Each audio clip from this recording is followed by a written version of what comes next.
Okay. He sang with Mick Jagger. He made a hit single with John Lennon. He launched Maxim, the greatest men's magazine ever. He's also been called one of the world's greatest poets. He owns The Week, a magnificent news magazine. He used to do crack cocaine in a basement. Worse, he hired me as editor-in-chief of Stuff magazine. Then he fired me as editor-in-chief of Stuff magazine. That might have been his grandest achievement. Please welcome one of the world's richest and most colorful people on earth, Mr. Felix Dennis. Felix, how are you? I'm very, very well. I'm glad to have you here. Yeah. Are you surprised to be on a show hosted by me?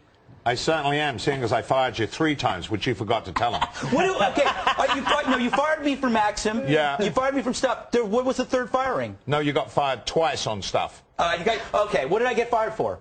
I can't remember the second one, but I do remember that you got fired for doing that article called the IKEA Sex Party. Yes, the IKEA Sex Party, which I got sued for. Yeah, you didn't get sued for it, did you? Yeah, well, we nearly got sued. We had to settle. Yeah. But anyway, the IKEA Sex Party, what was it about? The IKEA, you've forgotten? No, I haven't. I want to hear you describe it because you get so angry. Well, you'd be angry if you'd been sued. I mean, you know, this boy and this girl are, you know, unpacking all the flat pack and trying to put the furniture together. But you have introduced the sex element. Every time they try and unpack another piece, they're having sex. Yes, exactly. And then I know nothing about this. I wake up one day, pick up my magazine, and I think, holy Moses. Yes. Yeah, there was an apology to IKEA. Yeah. It was the greatest. It was like, you know, the instructions you get with the really boring people. But in this case, we're having them, you know, while they're building things, have sex. You admit you loved it, though. Secretly, you loved it. Secretly, I loved it, but you shouldn't have done it. Yeah, that's true. You're supposed to be a responsible editor. You knew.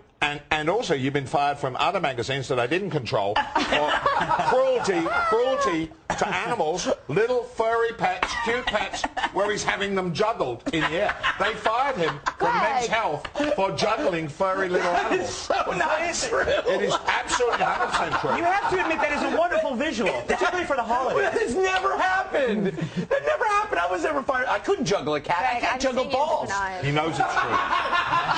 Wait, Felix, do you remember this guy, Bill Schultz? I remember Bill. He only got fired once. Yes. Right. Yeah. He got fired and stayed fired. Yes. But you know, do you remember what his project originally was? It was Maxim for Kids. That was a horrible, perverted idea. It was either in your mind or another Maxim editor's mind. Yes. And as soon as I heard of it, I stamped on it and crushed it to death. Bill, is that your... With me in the process. Yes. Although I do have to say, I seem to remember it being your idea. Now, memory is defective. All right, I want to talk to you. You sent me a care package a couple of weeks ago that featured 2 excellent books on global warming, one by Nigel Lawson and the other one called Scared to Death, which covers all the major media scares. So why did you send me this? Greg, first of all, I have to interrupt. Yes.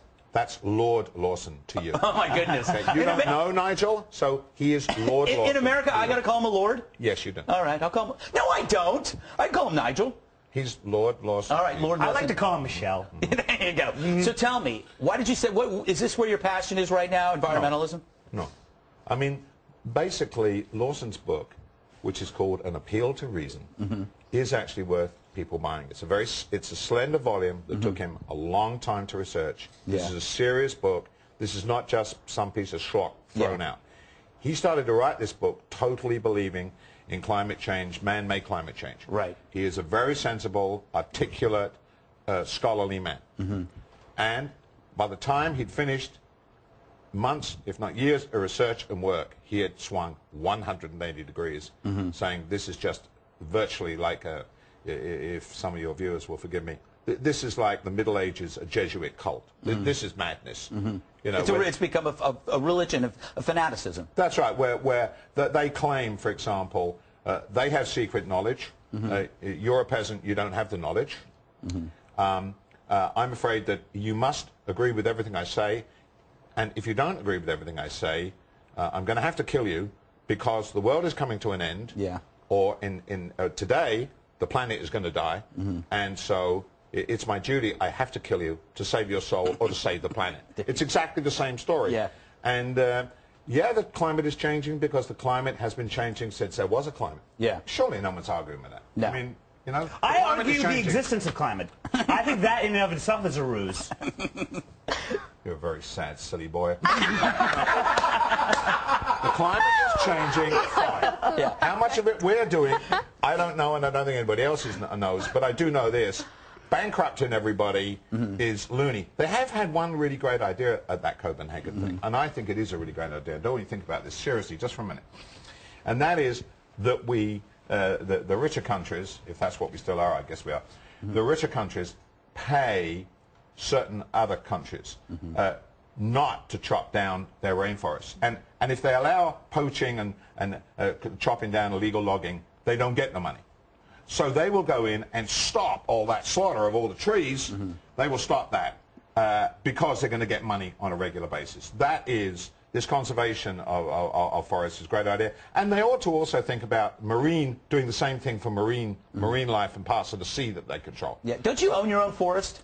I do, yeah. Yeah. How big is it? It's pretty big. You get lost in it. Yeah. Well, I get lost in the ball pan at McDonald's. I didn't want to say that. You're not allowed to be in there anymore, actually. This is true. Yeah. You do not have a great north finder. No, I don't. All right, I want to take a break, and then we're going to focus